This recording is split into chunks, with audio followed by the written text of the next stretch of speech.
Ladies and gentlemen, good evening. I'm very glad and happy to have the fifth meeting of Türkiye Kant Society, Kant and the Needs of Reason talk series. We are happy and proud because this is really something we keep going ever since the foundation of our society, and that's the fifth session. And we continue to welcome Kant scholars whose expertise is more on the third critique. And tonight we have a very nice, let's say, scholar, and he will have a really, I will be honest, I read the paper through with the trigger of this, let's say, event. So I would like to welcome João Lemos. I hope I also pronounced the surname correctly. And I would like to introduce him briefly. Lemos had his master's and doctoral degree at the philosophy department at the University of Porto. And actually he had another master's degree in sound and image, which I found really interesting, relevant to the aesthetics issue from the University of Portugal. And he had several academic visits and research in various institutions, including Cambridge, Sao Paulo State University, and New York State University, and Bergen. And he mainly publishes on issues relevant to, but not limited to, Kant's aesthetics and theory of art. And he had a recent publication titled Kant on the Deceitful Art of Rhetoric at the British Journal of Aesthetics. And tonight we will happily have the chance to have some, let's say, discussion on this paper together.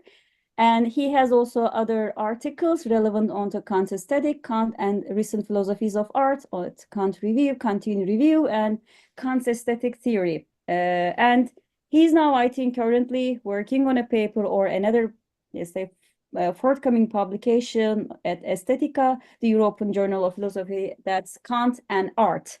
And currently, he's a postdoctoral research fellow at NOVA University Lisbon and the coordinator of Lisbon Kant Group, which we gladly heard that they've been really active and they have their YouTube channel. Maybe we can go and visit their works because gladly they provided English translation. So I'd like to welcome our speaker, João, and the floor is yours. Thank you for joining us tonight and having with us tonight.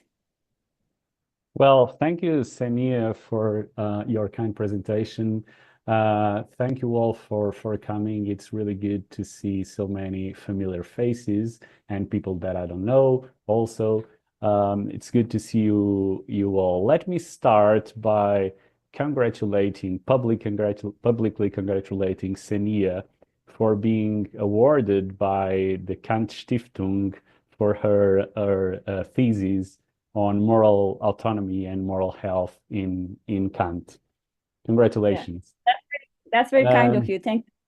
I would also like to thank, of course, the Kadir Has University and the Türkiye Kant Society for welcoming me here and for being interested in me presenting this paper here. I have a PowerPoint. I'm gonna try to share my screen. I don't know if you can see it. Can you? Okay, great. Yeah. And perfect. What if I do this? It is still possible for you to see? Okay, wonderful. Perfect. Okay.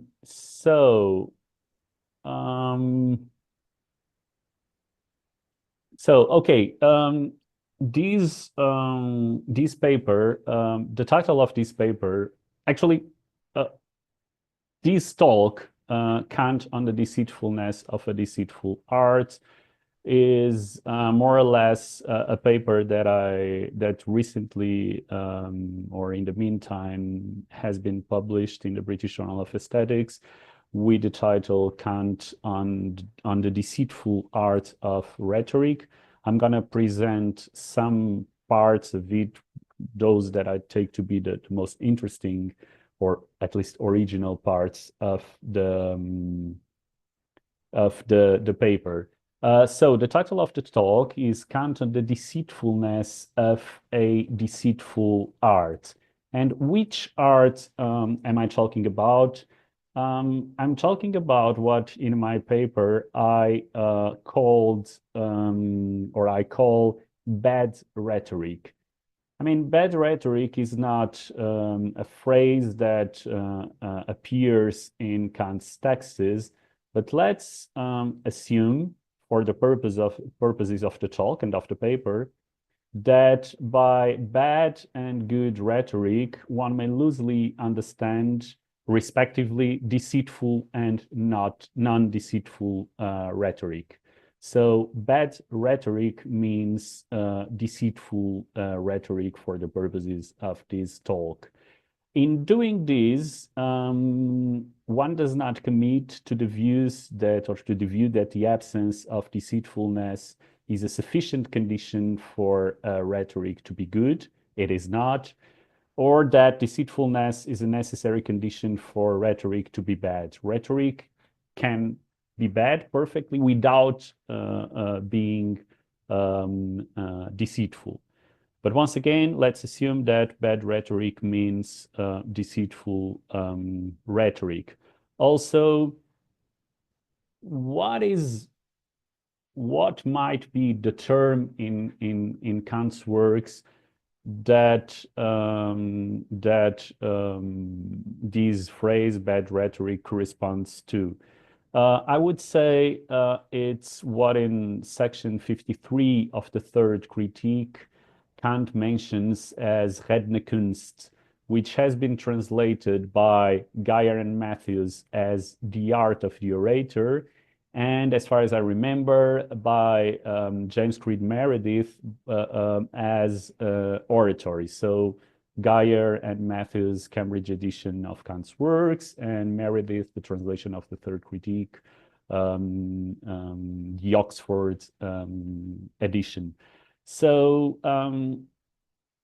it would be Rednekunst, but why do I decide to mention bad rhetoric instead? Because there are many questions regarding many terminological issues when it comes to the term rhetoric. So we have also in Kant's text is rhétorique, which appears only once in a footnote. This is taken by Kant to be good rhetoric.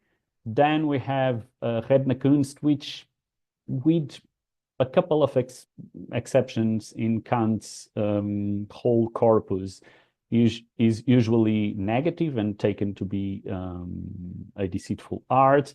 But there is also the case of Beredsamkeit, which is usually translated as rhetoric, but Beredsamkeit is something the use of which might be good and might be bad, so might be virtuous and might be evil. And so because of these ambiguities and these issues regarding terminology, I decided to, and I will stick to my option to call it bad rhetoric. Well, starting with the talk itself, let's say that until recent years, Kant had been understood as devaluing and as disdaining rhetoric. And given that Kant includes rhetoric in the Critique of the Power of Judgment's division of the beautiful arts, so in sections 51st to 53, it should come as no surprise that over the last decade, there have been some successful attempts at reconstructing a Kantian positive conception of rhetoric. And among some others, I think the most relevant and the most interesting for me are a paper by, an article by Camilla Serk Hansen, 2014, a book, Kant and the Promise of Rhetoric by Scott Stroud, 2014. Also, Gina Ercolini's paper, book, Kant's Philosophy of Communication. Well, may I interrupt? Yeah, Are go you ahead. using slides? Because it doesn't, Yeah, I will. Okay. Can you already see it? Yeah, great. I thought Okay. that you were changing, but we're not seeing another one. Sorry to No, interrupt. it's okay. Thanks for checking. So there's also that book by Gina Ercolini from 2016 called, if I'm not mistaken, Kant's Philosophy of Communication, and also an article by Lars Lytton, 2019. So all these works attempt at reconstructing a Kantian positive conception of rhetoric, and all of them do a great job in doing so. While primarily focused on Kant's positive views, these attempts have also proven helpful in clarifying Kant's more critical remarks on bad rhetoric in the third critique. And they do so particularly by connecting them to Kant's practical philosophy.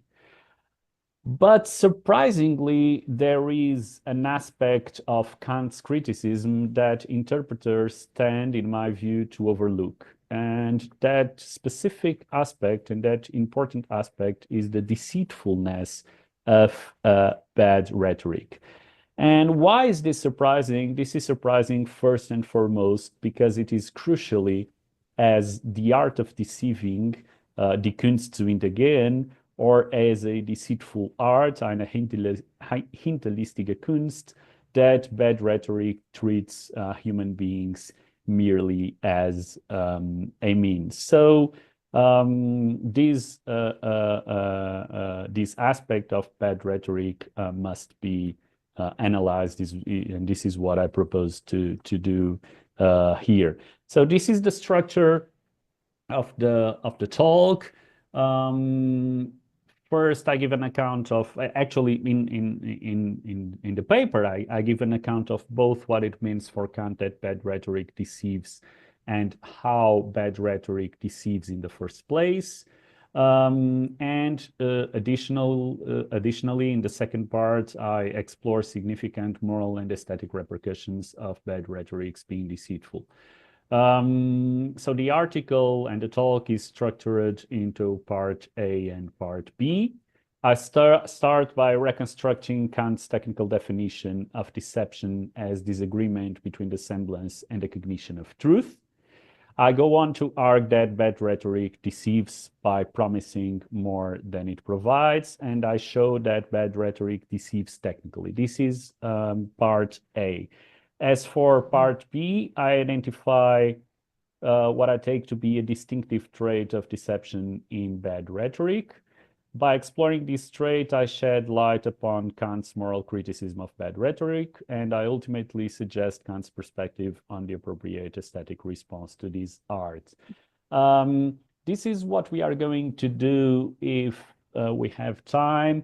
If we do not, which I'm afraid it might happen because the first part is long enough, my suggestion is that I shorten the first section of part B and that I skip the second section of part B. In the end, I shall leave it up to you and especially to Seniye, but let me say in advance that these two parts are the ones, or at least the second part of second section of part B is the one that has been the contents of this section have been highlighted by other scholars, and so the other parts are more original and I would say more interesting.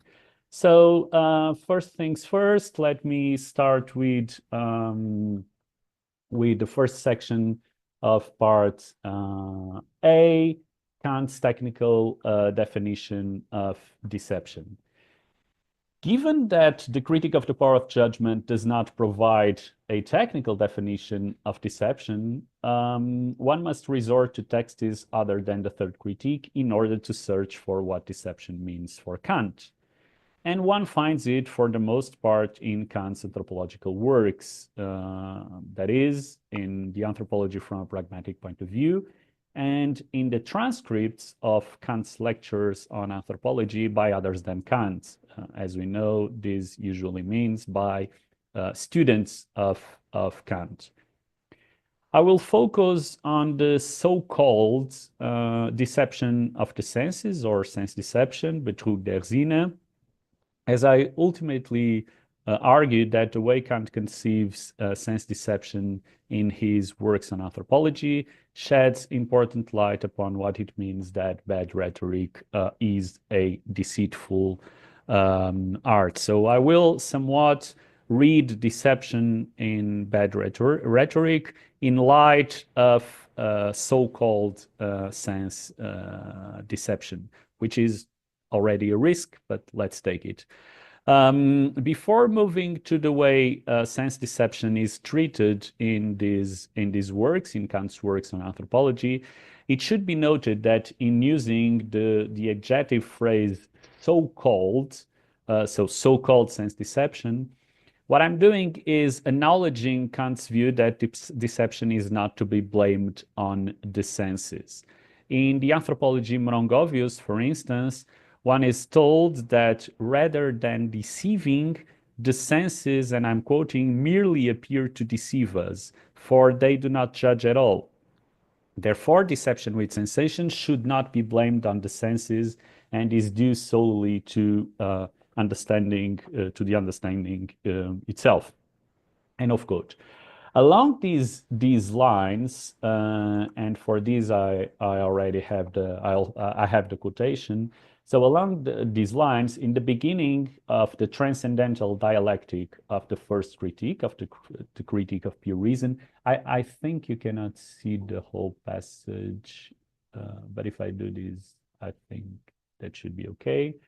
Okay, so in the beginning of the transcendental dialectic, Kant maintains that the senses do not err, yet not because they always judge correctly, but because they do not judge at all. Hence, so the text goes, truth as much as error and thus also illusion as leading to the latter are to be found only in judgments, that is, only in relation of the object to our understanding, end of quote.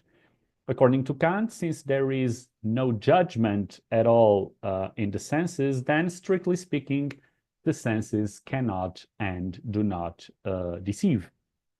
And this is actually why Kant speaks of, and this should be highlighted, of so-called sogenannt sense deception, rather than of deception of the senses simpliciter, quoting, and the passage is displayed. In so-called deception of sense, Kant says we take as immediate what we have only inferred. Hence, the purported deception is to be attributed not to the senses, but rather to, and this phrase is also Kant's, to a false step of judgment. In line with this, when one finds the phrase deception of the senses or sense deception in Kant's anthropological works, one should just keep the first critique in mind and read so-called sense deception instead. This being so, we are now finally ready to address deception of the senses in Kant's texts on anthropology. So, in the anthropology from a pragmatic point of view, Kant asserts, and I'm reading again, that deception of the senses, Betrug der Sinne, exists when, as soon as one knows how the object is constituted, the illusion also immediately ceases. And I should make a comment on this. I've been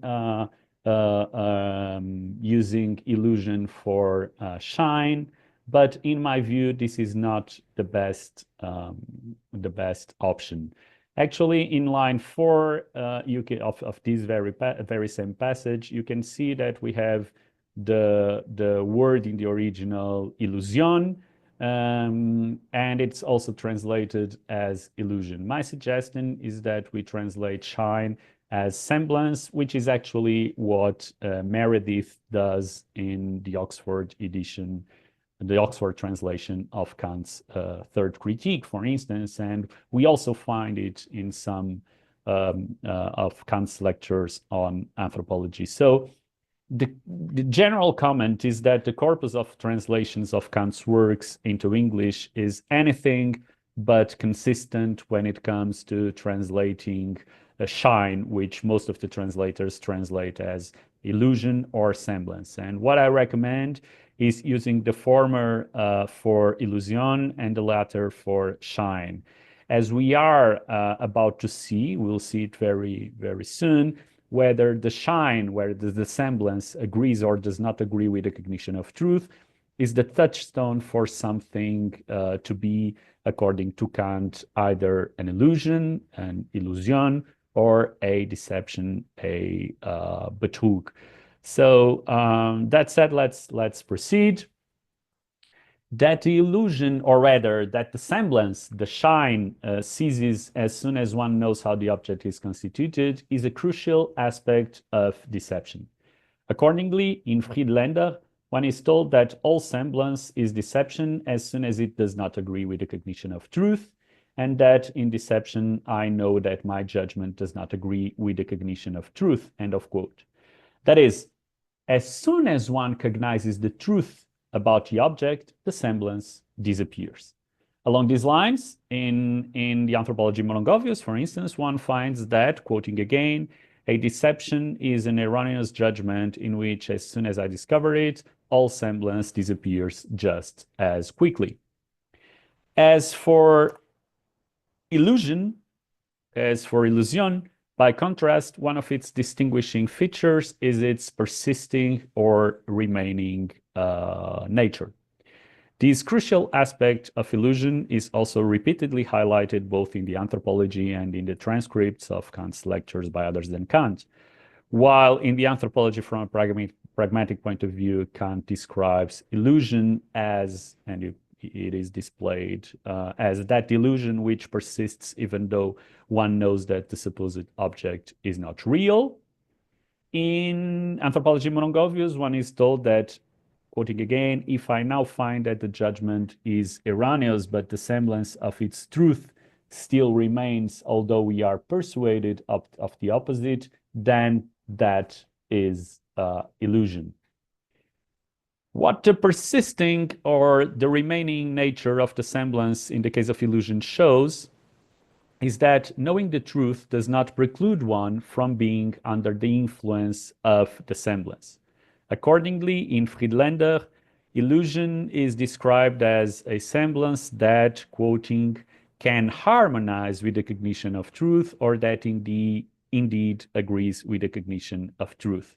So getting back to deception, which is what interests us the most here, applying this terminology to it, I mean this terminology of can harmonize or cannot harmonize or cannot agree, one might say that in cases of deception, the semblance indeed cannot harmonize with the cognition of truth.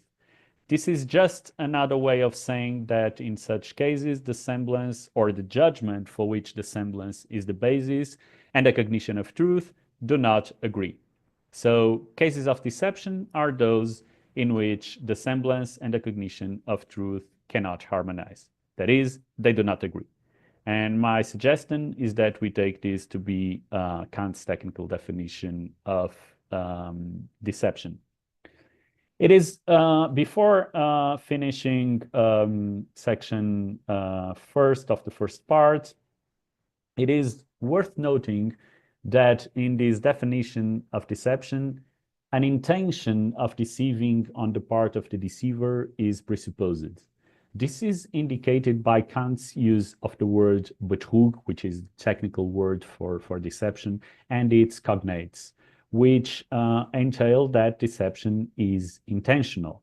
Thus, deception in the phrase deception of the senses, Betrug der Sinne, presupposes that there is an intention of deceiving.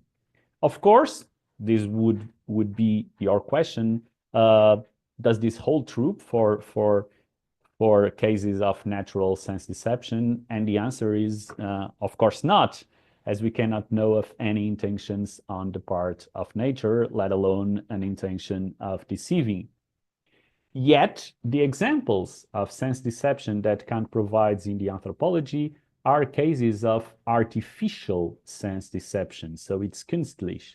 He mentions sleights of hands, or makeup, natural color painted statues, and by contrast, with the sea appearing higher in the middle than at the shores, which is a very famous example of the critique of pure reason.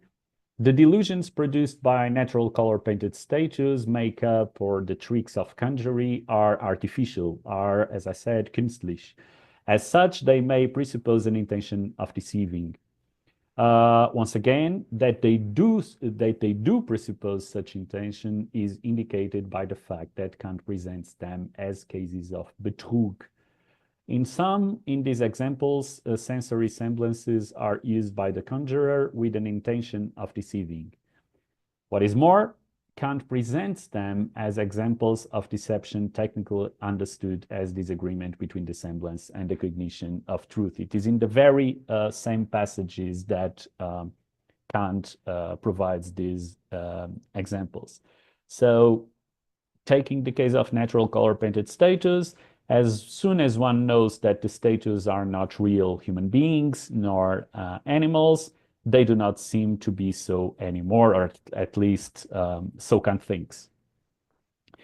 Now, this is what I'm going to say now is also important for the second part of the talk.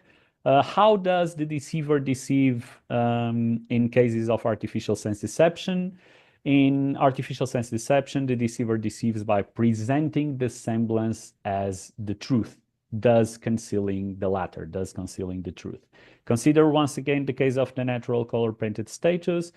The sculptor conceals from us the truth about the statues, that is, that they are not real human beings nor animals, and she does so by painting them with natural colors, as if they were real human beings or animals, which is their semblance. By doing so, she leads us to believe the statues to be something that they are not, namely real human beings or animals, hence deceiving us. And as soon as we realize that what the statues seem to be is not what they do not seem to be so anymore, or so Kant thinks. In other words, the semblance and the cognition of truth do not agree. So, end of first section of the first part. This is my suggestion for distinguishing between Betrug and illusion. So, in Betrug, in deception, there is no agreement, there is no harmony, there is an incompatibility between the semblance and the cognition of truth, and there is also the presupposition of an intention of deceiving. In illusion, there is agreement, there is harmony, there is compatibility between the semblance and the cognition of truth. So this means that we might get to know the truth about something and still the semblance does not disappear, the semblance persists or remains. It does not presuppose any intention, although an intention might underlie it. It does not presuppose any intention because we have also illusions provided by or generated, produced by nature, and we cannot know of any intention on the part of nature. And then you have a sort of footnote highlighting that whether the semblance and the cognition agree or do not agree is the touchstone for something to be, according to Kant, either an illusion or a deception. So let's move to section two of the first part. Having reconstructed Kant's technical definition of deception, we shall now find in Kant's remarks on rhetoric in the third critique something that one could arguably take as a case of deception, even if not technically considered as such. And I propose that we start with Kant's remarks on the arts of speech, or the speaking arts, in section 51 of the third critique. In this section, Kant says that, quoting, rhetoric, you can follow it, rhetoric, note that here, for instance, is Beredsamkeit, which can be used, say, for the good or for the evil. And he says that rhetoric is the art of conducting a business of the understanding as a free play of the imagination, and also that the orator announces a matter of business and carries it out as if it were merely a play with ideas in order to entertain the audience. End of quote. Let's put aside the case of poetry.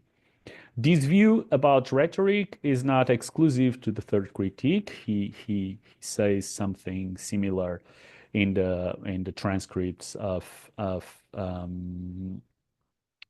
his lectures on anthropology. Well, but and an example is in Mongovis, for instance, one finds that although with rhetoric the understanding sets the purpose, rhetoric goes from understanding to sensibility. And in principle, there is nothing deceitful in this, that is in going from understanding to sensibility or to imagination, to an entertaining play of the imagination. This does not make it immediately foreseeable why rhetoric should be accused of being a deceitful art. And why is this so? Because in poetry, one goes from sensibility and imagination to understanding. For instance, Kant says that poetry, you can follow the passage, it is displayed, that poetry is the art of carrying out a free play of the imagination as the business of the understanding. Still, poetry is not deceitful. It plays with the semblance in Meredith's translation, and once again, it's the semblance. It plays with the semblance which it produces at will, yet without thereby being deceitful, without thereby betrogen, without thereby deceiving. Likewise, when it comes to the art of rhetoric, one might conceive of the hypothesis that in their relationship with each other in good rhetoric, that is in non-deceitful rhetoric, the imagination illuminates or enlivens, say, the business of the understanding. Once again, there are many excerpts of Kant's lectures on anthropology which are accordant with this, but specifically in the Anthropology Pilau, one finds an additional reason for thinking that there is nothing deceitful in rhetorics resorting to imagination and sensibility, despite being a business of the understanding.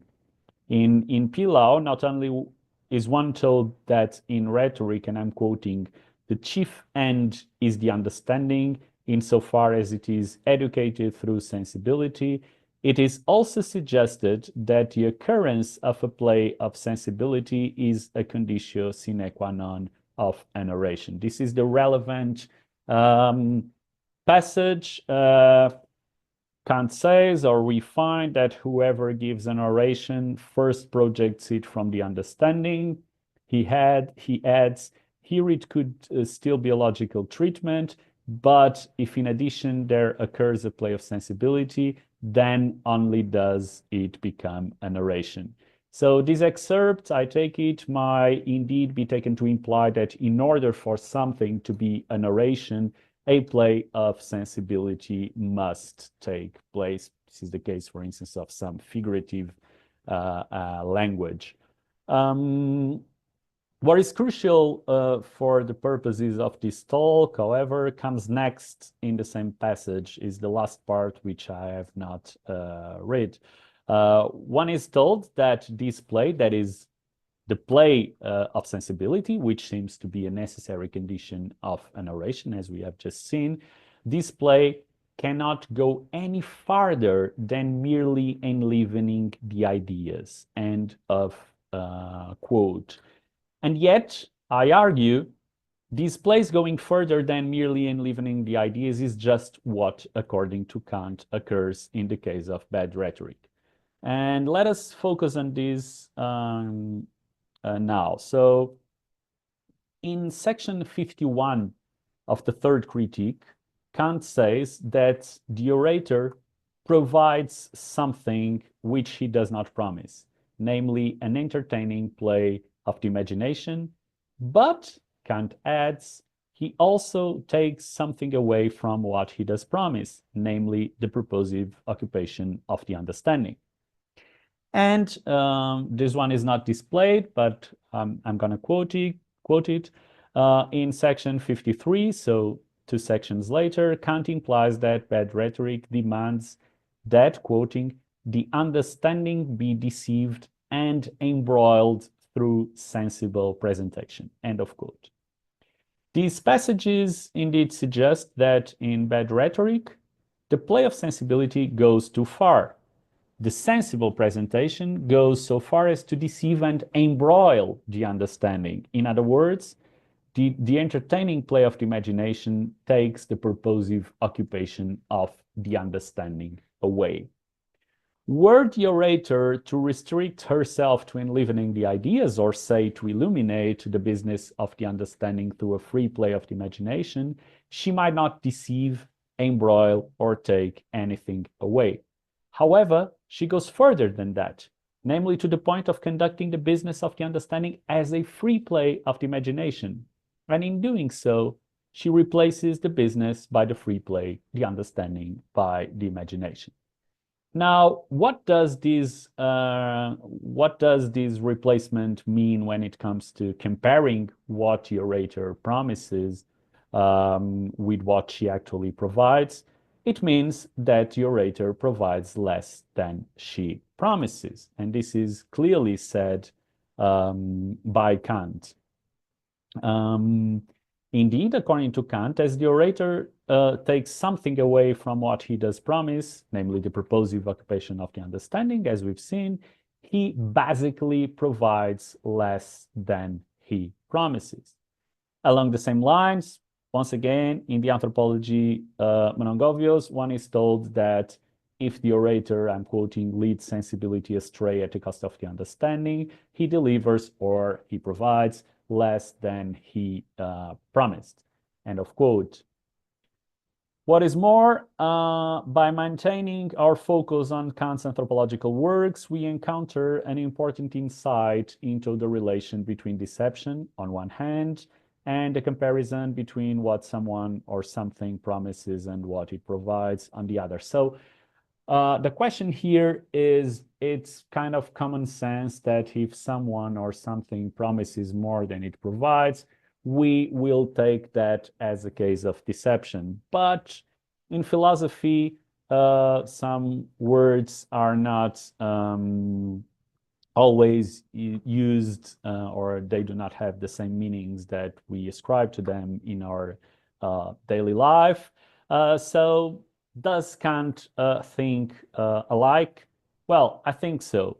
In Friedlander, one is told that all sensible delights and passions trick the understanding, since they promise more and give greater hope than they afterwards actually yield. So according to this passage, actually to the very beginning of this passage, it is because the senses and their delights and passions promise more than they provide or yield that they deceive or trick the understanding. Now you might say, well, but the original word here, the original verb is hintergehen, is not betrügen. Well, if we look at the last sentence of the very same passage, we find that the verb is betrügen. Kant ends by saying that everything the senses promise us greatly deceives, betrügt, the understanding. So betrügen and hintergehen are here used interchangeably. So this being so, we have reason to believe that Kant regards cases of something promising more than it provides as cases of deception, at least non-technically considered. That being so, we may also submit that within the framework of the third critique, Kant likewise takes bad rhetoric to deceive because it promises more than it provides. Bad rhetoric promises to purposively occupy the understanding. We've seen that it does not do so. since Kant takes something promising more than it provides to be a case of deception, then it is reasonable, it seems acceptable to advance that, according to Kant, bad rhetoric deceives because it promises more than it provides. So far so good. We are done with section 2 of the first part. Let's move to section 3 of the first part. And in this section, I will address two possible objections to this view. The first objection concerns the presumption that bad rhetoric promises something. I have been comparing what bad rhetoric purportedly promises and with what it provides, and yet you may object, bad rhetoric does not in fact promise anything. Second objection, even if one were to concede that bad rhetoric deceives, that bad rhetoric, does promise something, namely more than it provides, thereby deceiving, nothing of what has been said so far allows us to conclude that this instance of deception falls under Kant's technical definition of deception as disagreement between the semblance and the cognition of truth. First things first, once again, in order to respond to the first objection, I should recall how Kant concludes his first explicit criticism of bad rhetoric in section 53 of the third critique. So this is the relevant excerpt. I'm not going to read, but it will be displayed for some time. So in Kant's time, courts, broadly considered, used to be the contexts in which rhetoric was paradigmatically exercised within the political domain, which is the domain within which Kant addresses rhetoric in this passage. And I take it to be unproblematic to concede that nowadays it is still so. The political exercise of the art of rhetoric, paradigmatically, that is not necessarily, but still paradigmatically, takes place in places such as parliaments, where orators frequently speak in pulpits and take part in formal procedures marked by solemnity. Many times, orators speak as representatives of someone else, and more often than not, they do so as representatives of groups of other members of a society. Furthermore, the matters that orators address do usually directly have an effect in the lives of the members of a society, and as such, these matters are typically of public concern. I think this is familiar to all of us, no matter in which country we are.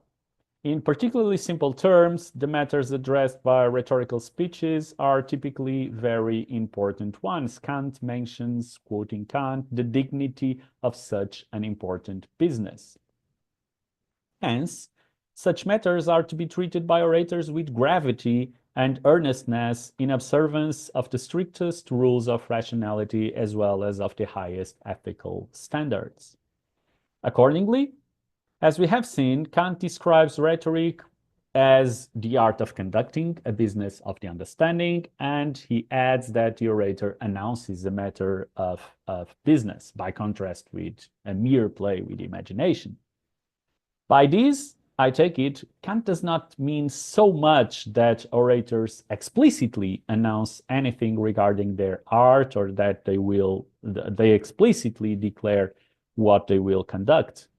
Rather, the importance of the matters they address means that orators are supposed to address them accordingly and can be criticized if they do not, as if they had explicitly announced or declared something with respect to their art or what they would conduct. So it is also a matter of our expectations, which are legitimate, regarding what orators are going to do. So expectations do not come out of nowhere, out of the blue.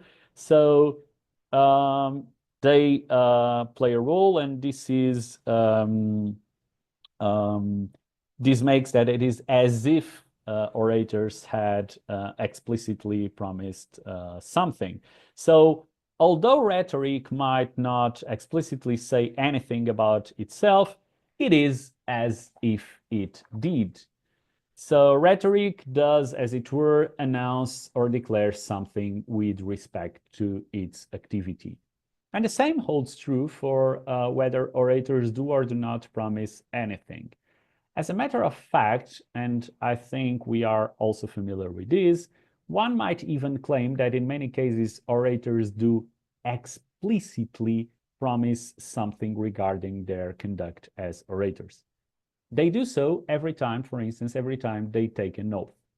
And more often than not, orators do in fact swear that they will speak truthfully and that they will act honestly and uprightly. We are familiar with this. And yet, even when it is not the case that they explicitly promise something concerning their activity as orators, the responsibility inherent to their position as orators demands from them that they act accordingly, as if they had explicitly promised something. So it is once again a matter of expectations.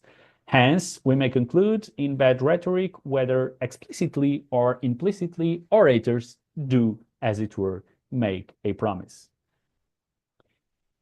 So I just responded to the first objections that rhetoric does not promise anything. Now, second objection, is bad rhetoric promising more than it provides a case of deception as disagreement between the semblance and the cognition of truth? That is Kant's technical definition of deception. Well, once again, I will argue that it is. So far, I have focused on the importance and dignity of the matters addressed by orators. We shall now focus on the ways these matters are addressed. In section 53, and it is once again this passage that is displayed, Kant makes reference to orators in the pulpit. Yet, he could also have mentioned a number of other elements, many of which are displayed in a way that reflects the importance and dignity of the matters addressed in the courts, as well as the gravity and earnestness they are to be addressed. From the architecture and decoration of the buildings, where speeches are paradigmatically given, to the clothes orators are garbed in every time they exercise the art of rhetoric, every time they speak, a virtually infinite number of elements in such contexts are to harmonize both with the importance and dignity of the affairs debated there and the way orators promise to do so. And among these elements is the very language of the orator. Its ceremonial features, its ceremonious courtly aspects are also to agree both with the importance and dignity of the matters addressed by orators and with how the latter promise to address them. Now, by addressing important and dignified matters in a way that is seemingly accordant with the status of such matters and supported by scenographic elements which are also to reflect the latter, orators look like they are carrying out a matter of business in a way that purposively occupies the understanding. Regardless of whether they do so or not, at least to some extent, this is what they seem to do. In this sense, this is the semblance of rhetoric. Rhetoric seems to provide a purposive occupation of the understanding, perhaps aided by a free, entertaining play of the imagination. This, once again, has to do with what we expect from a rhetorical speech. And yet, one must recall what occurs in the case of bad rhetoric and ask whether it in fact provides what it promises. According to Kant, as we have seen, with bad rhetoric, it is not merely that the matter of business is carried out as if it were merely a play with ideas in order to entertain the audience. It is also that this goes to the point of the orator taking away, as we can see in the second line of the first passage displayed, it is also that this goes to the point of the orator taking away the purposive occupation of the understanding. Getting to know this about bad rhetoric means cognizing the truth about it, namely that it does not purposively occupy the understanding, or in other words, that it does not provide what it promises.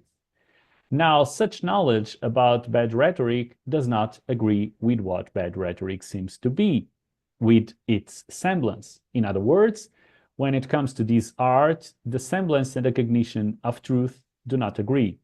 And this is exactly what, according to Kant's anthropological works, occurs in case of deception. That being so, we may conclude that bad rhetoric's way of deceiving, that is, by promising more than it provides, does indeed fall under Kant's technical definition of deception, and the former is better understood in light of the latter. That bad rhetoric deceives means for Kant that the semblance and the cognition of truth about this art do not agree. This is then my main claim. I don't know exactly how much time we do have, but I think, once again, I would, yeah. Sorry? Yeah. We are fine. Take your time. I mean, you can use our time, so we are a little bit, flexible on that. So take your time. Okay. In any case, I still think I have all the paper here, but I still think that I could shorten this next section, skip the section of the second part, and then move directly to the last. And if we can discuss the second part in the Q&A, it's absolutely okay. So, okay, thanks.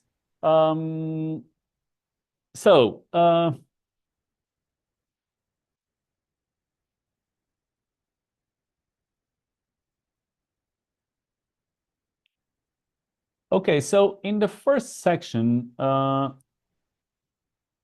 let's shorten these. Let's move into this first section of the second part, and I will shorten it a bit. So, in the first section, Kant's technical definition of deception, we have seen that in artificial sense deception, the deceiver deceives by means of sensory semblances. In sleights of hands, makeup, and natural color-painted statues, these semblances are optical. So not only are they sensory, they are specifically optical. Yet, of course, nothing precludes us from also considering sensory semblances of other sorts.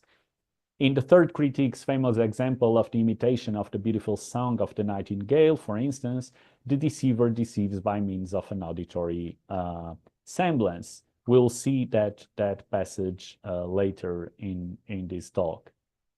That said, it is worth noting that in cases of artificial sense deception, no promise is made. Consider the case of the natural color-painted statues once again. It is merely, as I said at the beginning, it is merely by painting them with natural colors, as if they were real human beings or animals, that the sculptor conceals from us the truth about these statues and leads us to believe that they are something they are not, hence deceiving us.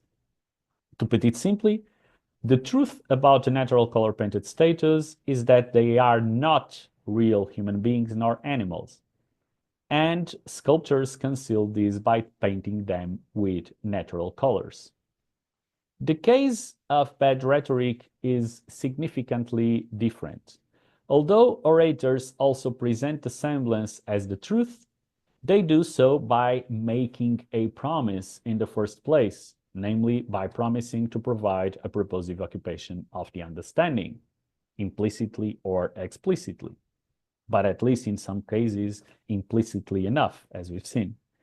Furthermore, since, as we have just seen, both in artificial sense deception and in bad rhetoric, deception is intentional, it is falsely that orators promise to purposively occupy the understanding.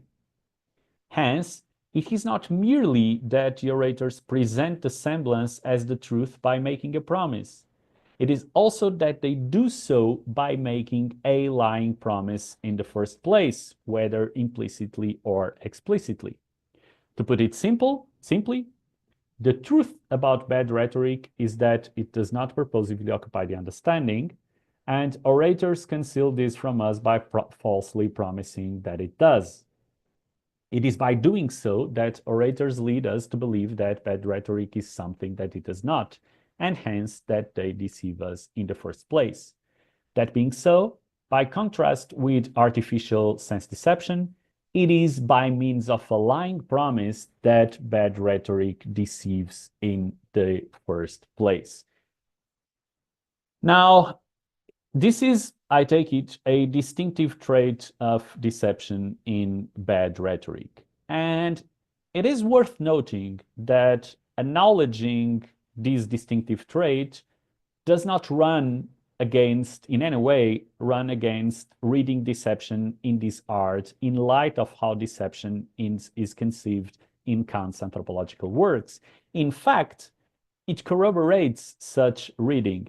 It is because bad rhetoric makes a lying promise in the first place, namely about what it provides, that the semblance of bad rhetoric, that it provides a purposive occupation of the understanding, and the cognition of truth about this art, that it does not purposively occupy the understanding, do not agree. So we can acknowledge this distinctive trait of deception in bad rhetoric while sticking to the reading of rhetoric in bad rhetoric, of deception in bad rhetoric, in light of Kant's technical definition of deception as disagreement between the semblance and the cognition of truth. So I will then, as I said, skip this part.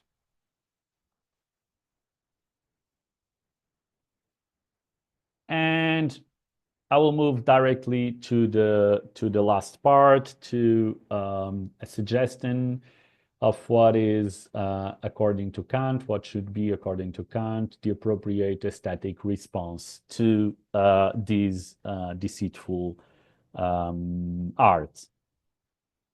So let us return to Kant's anthropological works, to the passage with which I began this talk. In this passage of the Anthropology from a Pragmatic Point of View, Kant draws a comparison between cases of artificial sense deception. We have there the sleights of hand, the makeup, and the natural color painted statues. So between cases of artificial sense deception, such as the natural color painted statues, and cases of illusion, exemplified by Raphael's school of Athens. It is noteworthy that while illusions, as we can see in the passage displayed, involve agreement between the semblance and the cognition of truth, the statues involve, as we've seen, disagreement. This is why Kant exemplifies the statues as cases of deception. With that said, there is more to add about Kant's comparisons. A crucial point for our purposes is that whereas one is seduced by cases of illusion, and indeed Kant describes Raphael's fresco as providing, we can read it, a pleasant and entertaining experience. It's in line 3. One is mocked by cases of deception. In fact, so in 4th line from the end, one is mocked by deception. In fact, Kant adds in the end that this is why statues of human beings or animals painted with natural colors are not liked, end of quote. That being so, we may conclude that what makes one's aesthetic response to natural color painted statues not positive is their deceitful nature. It is because they mock us that we do not like them. Yet, Kant goes further. He suggests that one's aesthetic response to deceitfulness is not to be merely not positive, which might include a neutral or indifferent response, but actually negative. Although one does not find this suggestion in Kant's anthropological works, the third critique's passage on the imitation of the song of the nightingale clearly indicates that this is so. Indeed, Kant claims that it's in the last part of the passage, the last sentence, so below, Kant claims that, quoting, as soon as one becomes aware that it is a trick, a betrug, a deception, no one would long endure listening to this song previously taken to be so charming, end of quote. Now, this also appears to happen in bad rhetoric. So not only in this case of artificial sense deception. Let us start by a footnote of a very famous footnote of section 53 of the third critique, in which Kant indicates that bad rhetoric as the art of using the weakness of people for one's own purposes it's once again the last part of this excerpt, as the art of using the weakness of people for one's own purposes is not worthy of any respect at all. Needless to say, using the weakness of people for one's own purposes is a case of treating other beings merely as a means, which bad rhetoric does in deceiving and in the first place by making a lying promise. When one makes a lying promise, one is using other human beings merely as a means, and this is what occurs in the case of bad rhetoric. This passage does not show per se that, according to Kant, bad rhetoric cannot be pleasant or liked. It rather seems to merely advance the moral repercussions of bad rhetorics being deceitful. Yet, the whole context of the footnote suggests that Kant is also evaluating bad rhetoric aesthetically, for he presents it as not being worthy of any respect, by contrast with good rhetoric, which is said to belong to beautiful art. This is in fourth and third line from the end. So this is actually the only instance in which Kant uses the term rhétorique. So he says that rhetoric, good rhetoric, belonged to beautiful art. And he makes the contrast with the art of the orator, with redene Kunst, with oratory, which is not worthy of any respect at all. So because it is a deceitful art, bad rhetoric is excluded by Kant from the domain of beauty. Furthermore, given that, according to Kant's anthropological works, our aesthetic response to deceitful objects should not be positive due to their deceitful nature, then we have reason to believe that our response to the objects of bad rhetoric, given their deceitful nature, should also not be positive. Deceitful speeches cannot be beautiful, nor even agreeable.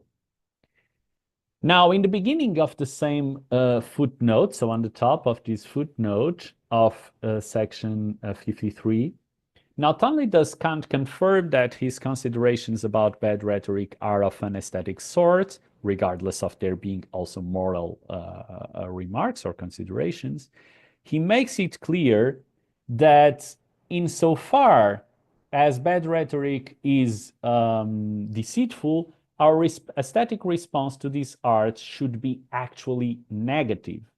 Indeed, Kant confesses that his experience with bad rhetoric is always mixed, and I'm quoting, with a disagreeable feeling of disapproval of a deceitful art, line 3 and 4. Therefore, It is not just that one does not take pleasure in bad rhetoric, hence that bad rhetoric is neither beautiful nor agreeable. It is also that, given its deceitfulness, bad rhetoric produces a disagreeable feeling. What kind of disagreeable feeling might this be? Neither the third critique nor Kant's anthropological works make crystal clear. Yet, recalling that bad rhetoric deceives by means of a lying promise in the first place, this opens room for a suggestion. This is very speculative, but I'm gonna end with this. I think there is some textual support for this. I think this might be interesting. So, in the groundwork of the metaphysics of morals, Kant claims that promising something deceitfully, as we have seen bad rhetoric does, must be regarded as in itself evil. While in another text of Kant's practical philosophy, in the Critique of Practical Reason, the second critique, he adds that what we are to call evil must be an object of aversion in the eyes of everyone.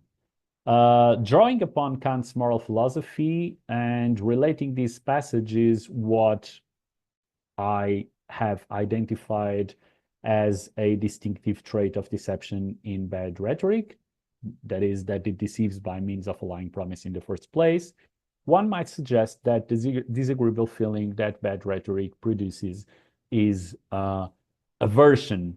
It's interesting that here Mary Jane Gregor translates abscheues as aversion, but another option for this term, which is actually the one that is used in the Anthropologie Friedländer, Felicitas Munzel translates it as disgust. And for those who are native speakers of Latin languages like Portuguese, Spanish, or Italian, or for those who understand it or know Latin, this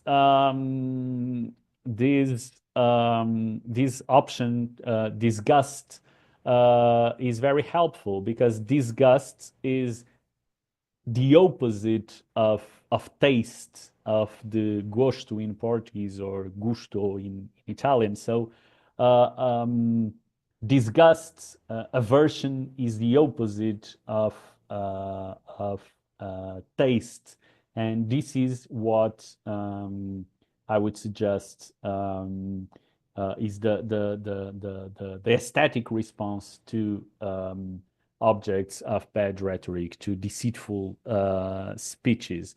Of course, that this is the case would require further investigation, but once again, this suggestion could only have been made after acknowledging that bad rhetoric falsely promises to purposively occupy the understanding, and that this lying promise plays a foundational role in how bad rhetoric deceives. So in sum, just to conclude in 1 minute, by acknowledging this distinctive trait of deception in bad rhetoric, we have not only shed light upon Kant's moral critique. We haven't do this here, but I did it in the paper. Shed light upon Kant's moral criticism of this art, but also suggested that Kant's perspective on the appropriate aesthetic response to bad rhetoric. Essential to this understanding was the identification of a significant difference in how bad rhetoric and artificial sense deception deceive. We identified such a difference while also maintaining that deception in bad rhetoric is better understood in light of Kant's conception of so-called sense deception in his anthropological works, namely as disagreement between the semblance and the cognition of truth. Thank you so much, and of course I'm interested in listening to your comments and questions. Thanks for your attention and actually patience.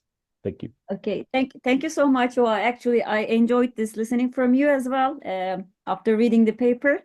And I would like to really congratulate this, hot out press that it really provides, I think, original insight to certain issues, in particular that making connection between this critical work and the works from prior to critical period. So thanks for the insights, and it was really a joy to listen it from you.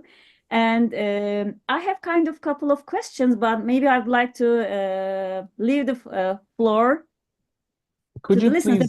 please stop sharing the screen because I'm not succeeding. Okay, let me try if I can do it. I think as a host you should be able to do that.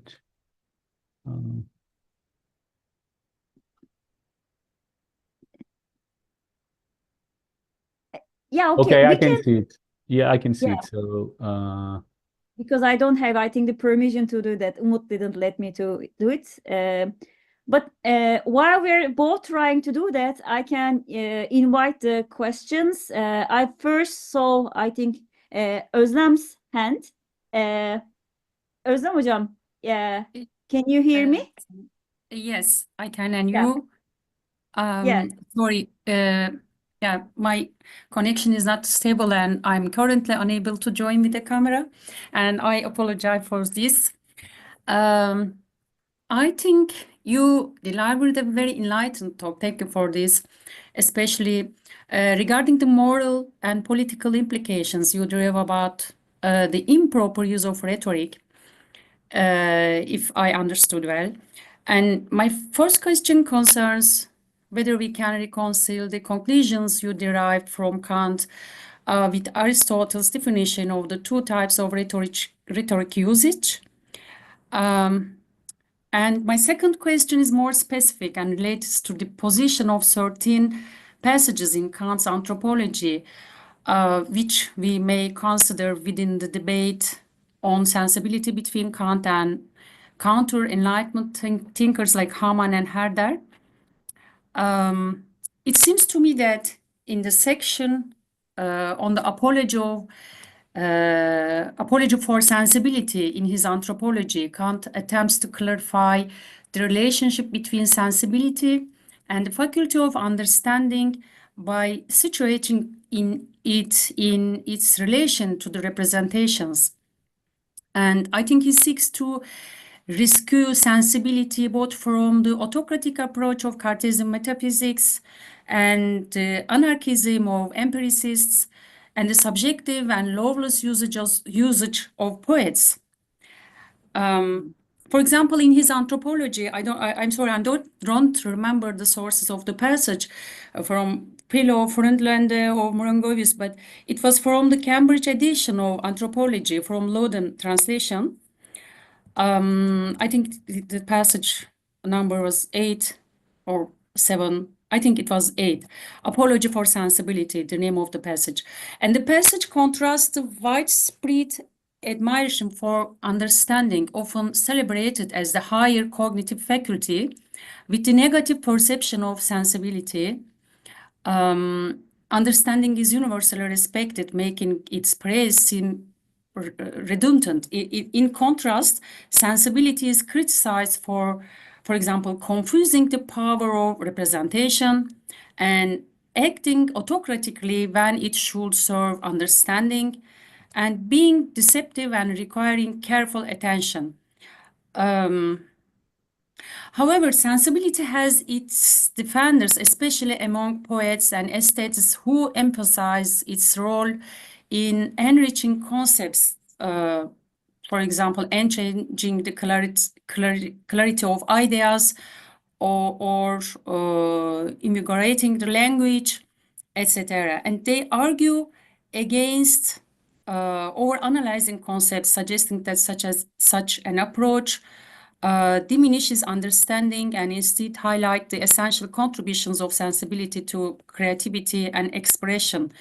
So my question is that what do you think about the Kant criticism he presented for the apology of sensibility in this context. What do you think about that?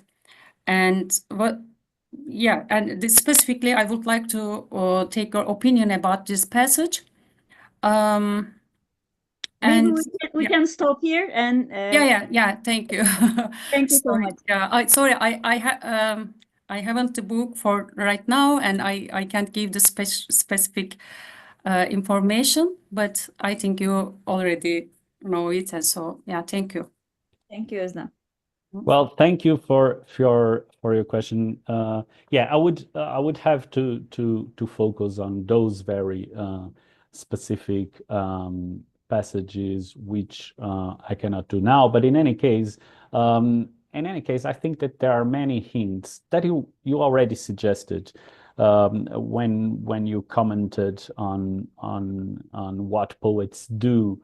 And I think we could draw upon that I could draw upon that for trying to answer your question or responding to your comments, is that in the third critique, not only, but also in the third critique, Kant makes these almost symmetrical contrasts between bad rhetoric, between oratory, let's call it now, oratory, for instance, and poetry. I quoted these passages, and in the case of poetry, in fact, sensibility and imagination play a key role in actually, as I mentioned, in enlivening the understanding, in illuminating the understanding.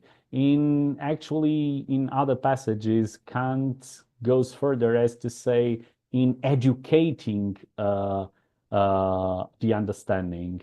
And so the use of, for instance, figurative language, the use of metaphors, as poets do many times, have these very significant use, and they actually, when it comes, for instance, if we bring into discussion the very idea of the very notion of an aesthetic idea, this is part of what poets provide by means of imagination and sensibility. And I think that the only reason, note that I said that the contrast that Kant makes between rhetoric and poetry in section 51, I mentioned almost symmetrical, because it is actually not exactly symmetrical. And why is it not exactly symmetrical?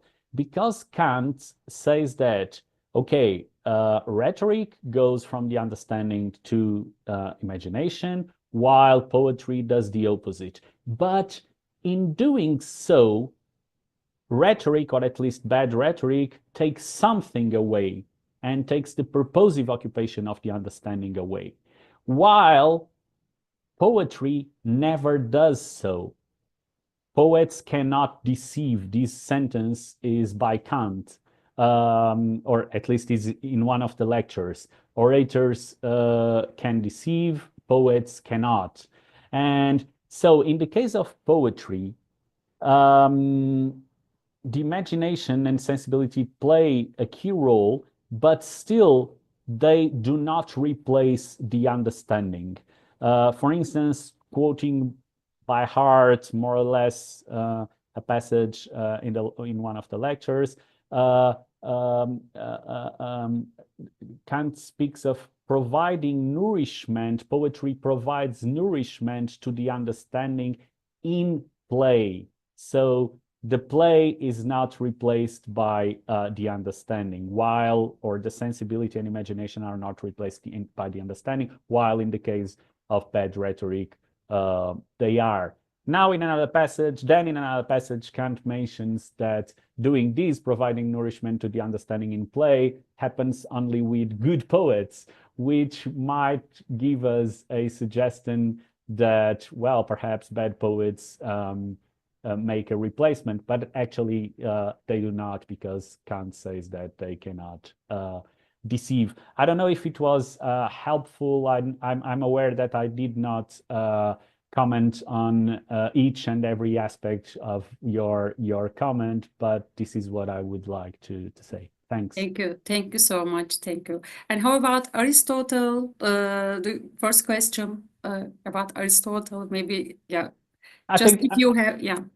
No, just to say that I would refrain myself from making links with other philosophers because I'm not that familiar with the details of the distinctions. In any case, I think that also in Kant, what we have are different uses of rhetoric, so different uses of Beredsamkeit. But as I said at the very beginning of my talk, actually before the talk itself, even in Kant, the taxonomy is very complex when it comes to Rednekunst, Beredsamkeit, rhetoric. So even in Kant, I felt the need of bringing a new conception into discussion, which is this conception of bad rhetoric. But I think that in the end is a matter of different uses of rhetoric. Mm-hmm. Thank you. Thank you so much. Thank you. Thank you. I see two hands here, and also I have one question on the chat. So I would appreciate if the dear audience keep their questions short and focused so we can save time. So Saniye, I think I saw you second, so please go ahead. Thank you very much for a wonderful talk and paper. So my question is rather going to be basic. Actually, I have two, but the second question depends on your answer to the first. So what is the purpose of occupation of the understanding that you've been referring to? So I think that is something that you assume to be clear, but it's not so clear to me in this context. Well, I think that the purpose of occupation of the understanding is allowing for a rational discussion about serious matters, serious issues. So if we are doing math, we should expect a rational discussion on whether 2 + 2 equals 4. If we are having a discussion on some political issues, it is supposed to be serious as well. So it is supposed that we purposively occupy the understanding. I don't know if your question highlights the idea of being purposive or not. I did not respond considering that, but it's still, I can. So in discussions about politics, which is what Kant considers most in the case of rhetoric, there are some purposes, especially moral purposes, moral ends. So we are supposed to discussing it seriously. This, of course, does not preclude us from using a figurative language, metaphors, actually to include poems in some rhetorical speeches, but still, in the end, it should be serious business. Right. I think I wanted to hear whether you're going to say or refer to truth or truth seeking, or that, our discussions should ultimately aim at some, truth. And I think maybe that's what you are already assuming. And then if that is the case, then I have a question about this analogy between the deceitful promise making.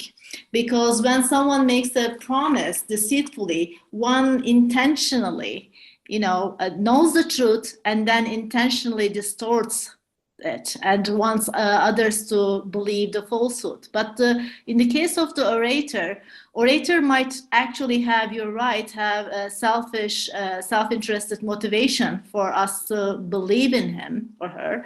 But that the orator might actually might be unintentionally deceiving us, believing that what they say is actually true, and that by enlivening certain ideas in us more than they should, they are not actually harming the truth, are actually leading us to the truth. And in that case, there is no bad intentions, and then can we really blame the orator for unintentionally or involuntarily leading us astray from the truth? I think that was the question I had. Thank you very much. Yeah, it was actually a very good question that one of the reviewers of the paper asked me. It is really interesting. But the thing is that, and I know that this is a strong claim, but I will do that. There is no such a thing as unintentional deception in Kant. So all the verbs that he uses, betrügen, hintergehen, adjectives like hinterlistig, all these presuppose an intention of deceiving on the part of the deceiver, and these are the ones that he uses for rhetoric. He also uses some of these words, but he does so loosely in some cases of nature. And then what we have is another thing, which is unintentional, for instance, Täuschung, or unintentional illusion. So these are cases of someone or something misleading, someone or something producing illusions. But the thing is that Täuschung is much closer to illusion, even in the examples of the first critique, than to deception. So once again, I will repeat where I start. There is no such a thing as unintentional deception in Kant. But thank you. Thank you. Very interesting. Yeah, thank you, Saniye. And I think I see Thanos. If I pronounce your name correctly, if not, my apologies. Please go ahead. Hello, thank you. Hi, João. Thanks for your talk. It was really interesting and fascinating. So I was wondering whether we can apply the distinction you made between semblance and illusion to the definition of fine art by Kant in general, because one of the definitions he gives in paragraph 43, if I remember correctly, is that is a well-known definition that fine art is the kind of art that looks to us like nature, but we should still be aware that it is art. And in the case of the Nightingale, the example of the Nightingale that you mentioned, the problem there is that we're not aware that it is art. So deception happens there in the fact that we are not aware that it is art. Of course, your example with rhetoric, it's not that we're not aware that it is art. The problem lies elsewhere. But I was wondering if that distinction matches somehow with this definition of fine art. And the second question, which is related somehow to the first, is in the example of the Nightingale, we eventually become aware that it is art through something that doesn't belong to the form of the object itself, because the form of the object, like the song, the imitated song, Kant hints that it is exactly like, in terms of formal constitution, exactly like the song of the Nightingale. So there's something like, let's say, in the context that gives us the hint that it is art and not nature. But in the examples you gave, like from the anthropology, like the paintings, the statues that are painted, and some other examples, the realization might come from the form itself, from the formal constitution of the object. So I was wondering whether you have thought about this, like in what way we come to realize the deception. Is it through the form, or is it something from the context of the object? So just questions about your thoughts in general. Thank you. Well, thank you so much for attending and for your questions. It's good to see you again after almost one year. Good to see you, Thanos. Well, let me start with the second question. Yeah, I think it's something about the context. And actually, I do not agree with your suggestion that in the case of the natural painted statues and like, for instance, the other example of Raphael's School of Athens and some others, it has to do with the form. Actually, it happens exactly the same. If we compare these two, why are the first a case of deception and why are the latter a case of illusion?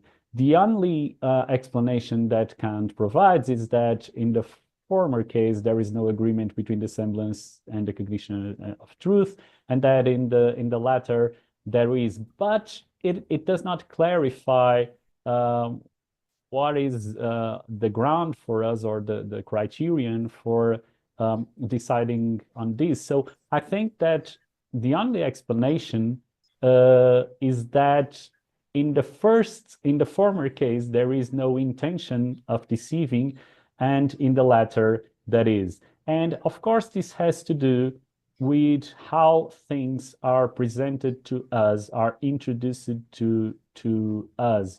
And once again, it has to do with our expectations.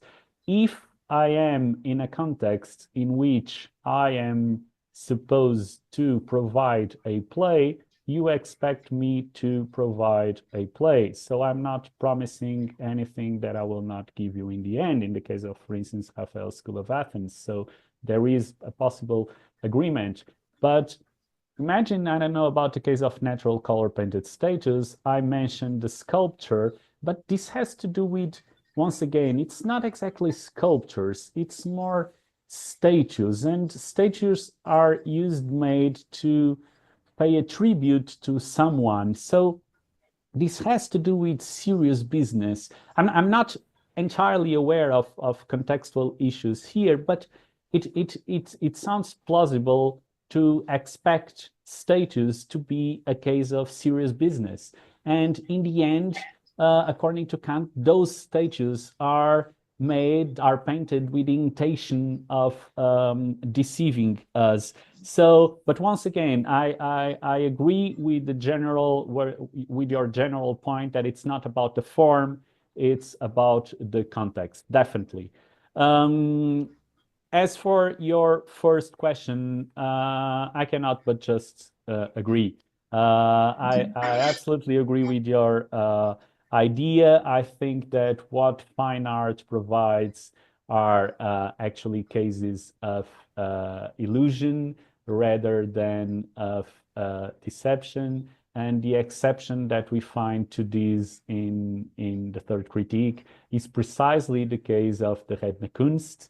And it's precisely because it is deceitful, as I suggested, that it cannot be beautiful, not even agreeable. So it cannot be in any way a beautiful art. Of course, the fact that Kant includes this in his comparisons and division of the beautiful arts and the comparisons between each other makes things a bit more complex. But then we have those guys like Stroud, like Lytton, like Serge Hansen and Ercolini helping us in reconstructing a Kantian positive conception of rhetoric and showing that rhetoric or good rhetoric is a beautiful art, whereas the art of the orator is not. And then they provide some reasons on why Kant highlights so much and focuses so much on the art of the orator. But I absolutely agree with what you said. Thank you. Okay. So there might be a direction to take your work. Perhaps Okay, it will be. thank you. Yeah. Okay, Actually, thank we are a you. bit expanding the time limits we usually have this for this talk series, but I don't want to miss. I have one question written and directed to me on the chat. I'd like to read it as well. It's not in public, but this is from Gürkan Çavuş.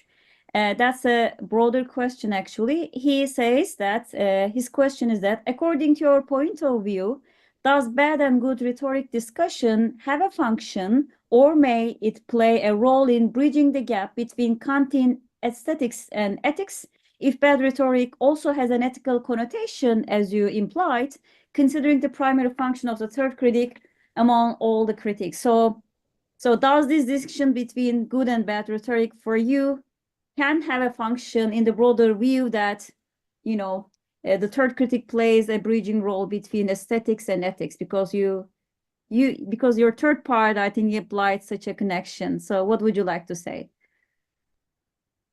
Surprisingly, my answer is negative.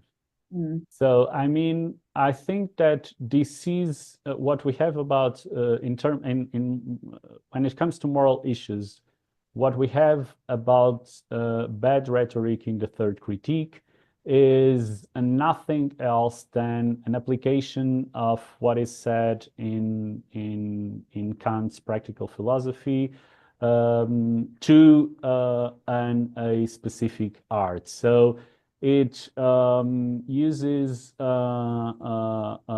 human beings merely as a means rather than ends in themselves. So it is just applying the lessons of Kant's practical philosophy to a specific case of an art. That said, there are obviously many practical implications of what is said in the third critique. But again, I don't think that they are in these passages on bad rhetoric. Okay, thank you. Yeah, okay, maybe that would be a too ambitious reading. Okay. And Tuba have a kind of comment and question. Tuba, it's also written in the chat, but would you like to read it for us? Yeah, hi. Because I'm not a Kantian, I first would like to make a paraphrase, whether to see if I get it right or not. But from your talk, I get how Kant condemns rhetoric, bad rhetoric, right? For treating people as means, for kind of not keeping the promise it makes, vice versa. But then I would like to hear more about whether what Kant says what Kant says about aesthetic responses to bad poetry, right? So if there's an aesthetic response to bad rhetoric, and maybe there is similar responses to bad poetry or art in general, and maybe you can tell us more about this. And also maybe I know some bit of Kantian ethics, but I don't know what Kant says about the feelings, such moral failures, right? Creates in us. So maybe if I lie and someone sees that I lie, maybe in addition to condemning me morally, they also have negative feelings like aversions to me as well. So maybe moral failure is also can be associated with negative feelings. So these are the stuffs that I would like to hear more, maybe, yeah, if they are relevant. Okay, thank you. Of course they are. Thank you so much for your questions. I'm going to start with the second because the second is very brief. I think I addressed this in the last part of the paper. So it applies not only to the case of bad rhetoric, but applies in cases of anything that deceives us. Actually, the passages that I quoted are not about bad rhetoric, are about anything that is regarded as evil, and that should be responded by aversion or disgust. There are some other textual support in 48 of the third critique when Kant mentions the case of ekel, which is loathsome. So those things might be taken as loathing as well. So this applies not merely to bad rhetoric, but to anything that might be deceitful. Thanos suggested that his analogy or application of illusion to the case of fine arts might be a topic for my next project. He's right, but my very next project is much more about your first question. About bad arts other than bad rhetoric, and the study case is precisely the case of bad poetry. And what's interesting is that in the case of bad poetry, our responses, our aesthetic responses, have nothing to do with aversion, disgust, loathing, or something like that. And why is it so? Because, once again, poetry cannot deceive. So what might happen in poetry is that a poet, like, for instance, Kant's example is the case of Klopstock in comparison with Milton. Klopstock is not good enough as to do what a good poet is supposed to do. So he's not able to promote free play between the understanding and the imagination, or at least a free play that is good enough for us to call his poems beautiful. So it's a matter of technical issues. It's not being good in enlivening, for instance, the subject he's talking about, or he's not good enough to educating the understanding through sensibility, to help clarifying some ideas, to produce aesthetic ideas. So in this case, I don't know if our response is indifference or calling it ugly or any other thing. These are other very complex discussions that are going on. But in any case, no, it's not aversion, it's not disgust, because those are not cases of deception. Thank you so much.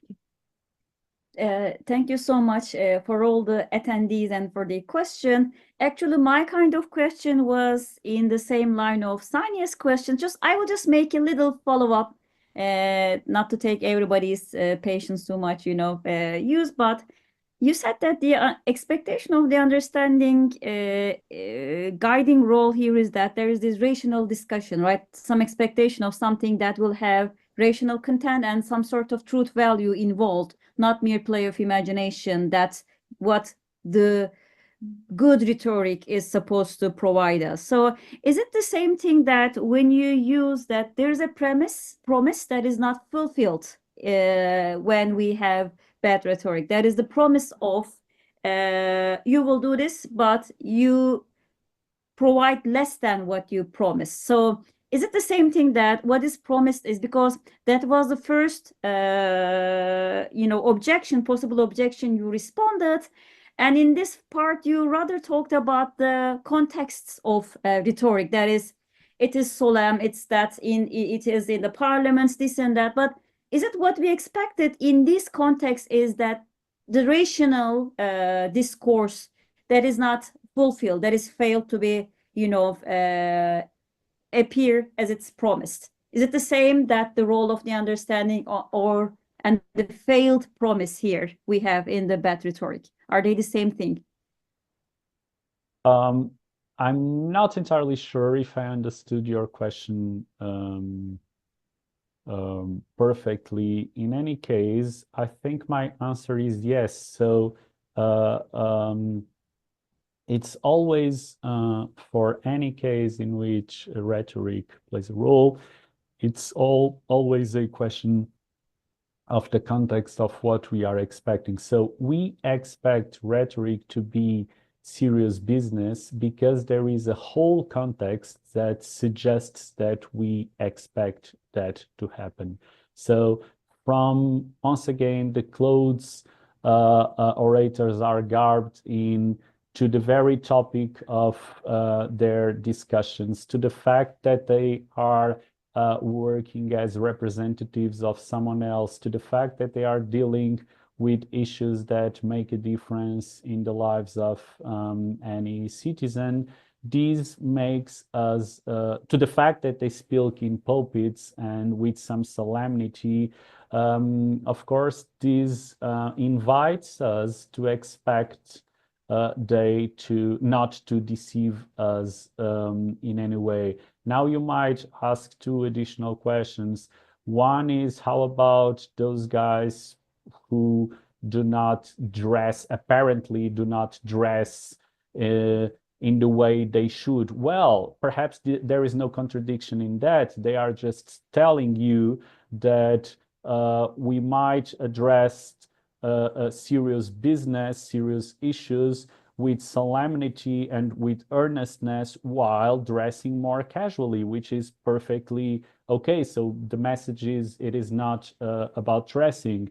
And another, but it's always the context making the difference, because we still expect that to happen. Second thing, you might also say, well, nowadays, considering populism, we might not expect orators to speak truthfully anymore. We might expect it to be a play from the beginning and not serious business anymore. And my answer is that, yeah, perhaps it happens, and it's good that we do not expect some cases to be serious business anymore, because in that case we will not be deceived. And still, it seems that we have reasons. Perhaps it's a matter of habit in the end, or of being naive regarding the institutions, but it seems that we still expect orators in parliaments to speak truthfully. And of course, the context is what plays a role here. Okay. Thank you. This helps. Yeah, thank you. This helps a lot. So I think I need to thank one more time to our dear speaker for spending all this time and patience and answering all the questions. It was really nice, and thanks everybody for joining us tonight and not leaving us alone. Thank you, João. Thank you. Nice to meet you in person. Hope to see you in some other occasion, maybe in person. Yeah, I hope we'll see you soon in person, and thank you all for coming, for your questions. They were very, very helpful. Thank you once again. See you. Good evening to everybody. Bye-bye. Bye. Bye.